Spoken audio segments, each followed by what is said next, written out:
Hello Rama. Today we are going to learn how to create cylindrical volume lattice of strut-based unit cells. So let's start that. So here before creating any parts, so let's give the name of this file.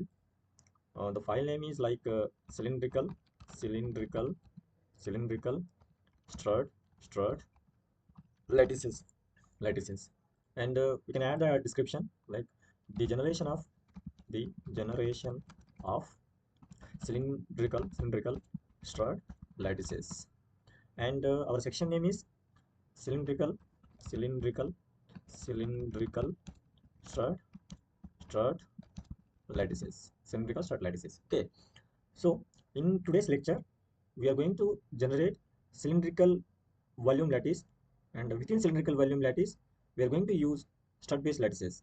So in nTopology there is no any specific term of strut lattice unit cells, but instead there is a one term that is graph unit cells. I will show you in the next coming.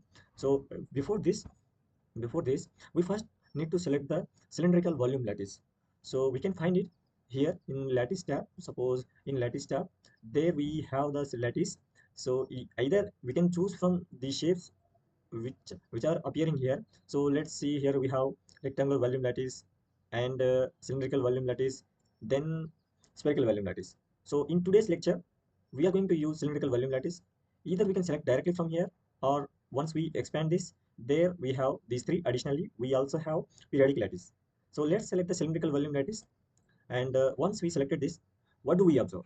We observe that it has some input parameters, input variables, input geometrical parameters. So they are like, we need to specify which value we are going to use, like either it is cube or like any cylinder or sphere or cone or any random value, any complex geometry. Suppose as a mechanical engineer we can use nut, bolt, wrench, screw, gears, or many elements like any parts, body parts. It's up to you. Value means like it must be complex or simple geometry. Okay, and we need to specify next parameter is like unit cells. So what type of unit cell? Today we are going to use that strut based unit cells, that is graph unit cells. I will show you. And then there is the parameters like a cell radius and cell height, R count. Why these three parameters came? Because of we are using the cylindrical volume lattice. Due to that only we need to specify. We can vary these according to our requirement.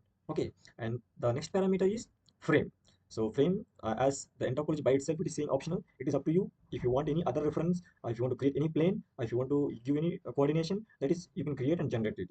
And then trim means it automatically means remove the any additional parts out of the volume. So that's why the trim is on. And the unit cell parameter, one parameter, that is thickness or diameter of the given struts, like strut unit cells. Okay, so let's select the unit cell volume. So today, as we are going to create the cylindrical strut volume, we are going to choose cylindrical volume only. Let's select, okay, cylindrical. You can, as I said, you can select anything. So let's type cylinder, and simply either you can type here, or you can also select from here as well. So box, cube, box from corners, round box. Yeah, it is up to you. Okay, rounded cylinder. So these are some values from primitive tab. So we are going to select cylinder. Okay, this cylinder we have selected this. Okay, and it has a origin point here, and height is 10, and let's place it there. Okay, so and the radius of the cylinder is 5. So we can vary this as well. We can vary the height, and we can vary the, so let's vary 15. Okay, and let's vary 10. Okay, or 7. Okay, so this is our volume. This is our cylinder volume. Okay, now within the cylindrical volume we are going to place our lattice structure, like that is strut based lattice structure in cylindrical format. Okay, so it requires cell radius, height, and arc count. How many arc counts do you want? So before that, let's minimize this volume. Now our next parameter is unit cells. So let's go to the lattice tab, and then go to the unit cell tab. There we can select, just expand it. After that, as I said, there is no any specific term of strut or beam unit cells. There is only one term, that is called graph unit cell. So this is considered as a strut lattices, strut unit cells, or beam unit cells. So let's select this. Now what do we observe? It has again two input parameter. So one is the unit cells. So type of unit cells we have. So in topology by default it has different unit cells which are already existed. So there is no need to create any novel. Suppose somebody wants to create any custom unit cells, they can create also. There is an option. So you can learn it later as well. And now, and there is another parameter, that is orientation. As we have let's go with the where there are some variable, so it is up to you which orientation you want according to your requirement. So now I'm going with that the by default one, and let's select the unit cells. So as I said, nTopology has different unit cells, okay, the already generated. So the mostly commonly used unit cells are like simple cubic, body center cubic, face center cubic. Let's select a simple cubic. We have selected this, so it got it. So this is how it is exactly fitted. Now let's place it in the unit cell tab. Okay, now let's minimize this. Now are we going to use the same cell radius? Let's go with the arc number 5. Okay, we have used arc number 5, and cell height keep as it is, and the frame we are not going to cut. But now the most important parameter, that is thickness. So what thickness we want to give? As we have the cell radius 1, let's for checking purpose we can give 0.25. Okay, 0.25 mm. Let's see what is going to happen. Now here we can clearly observe that yeah. So here what I can say, now see. So these are the some parameter. As I said, the arc count, how many arc count we given? We have given 5 arc count. Let's count one arc, and second arc, and third arc, fourth arc, fifth arc. This is our arc count. If somebody wants to vary it, suppose somebody wants 3. Suppose somebody wants 3. Then let's see. So like this is how one can tune this parameter. Yeah, we got it. Okay. How many arc do we have now? We have three. We have three arc counts. One, two, three. Okay. And similarly, how the radius is 1 mm. Generally, the cylinder radius is like a 7 mm. So let's count 1, 2, 3, 4, 5, 6, 7. So okay, we have given 1 mm. So this is how we got it. Total 7 mm. 7 mm radius, and height. Let's see the height. Height we have given 15 now. Yeah, let's go and count it. Okay, let's go and count it. So 1, 2, 3, 4, 5, 6, 7, 8, 9, 10, 11, 12, 13, 14, 15. So 15 mm we have given. So the total height is 15, and the number of cell height is 50. Suppose if I give the cell height 3, so how many layers we will get? We will get 5 layers. Let's see. Yeah, 1, 2, 3, 4, 5.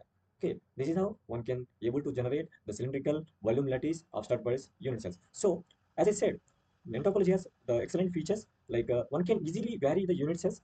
Like suppose now it is for simple cubic. Okay, let's select the another unit cell, that is body center cubic.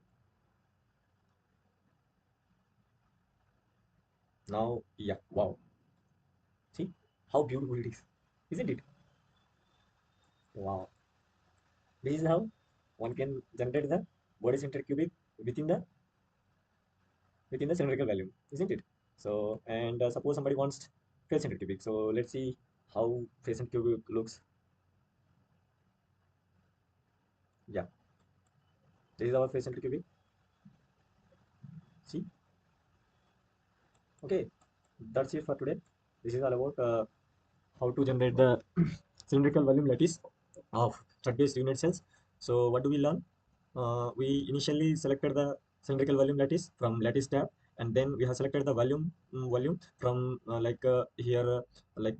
create and primitive tab, and thereafter we have selected the unit cell type of the unit cell from unit cell tab, graph unit cells, and we have given different parameters, and thereafter we have given the unit cell thickness. Suppose somebody wants to 0.5 thickness, so this one can also possible.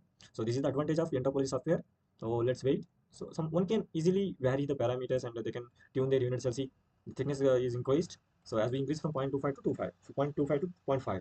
So that's it for today. I hope you have learned something. So how to generate the cylindrical volume lattice. From here, one can export this file either for simulation purpose or for printing purpose or CAD model purpose. So I hope you can do that. So that's it for today. So thank you.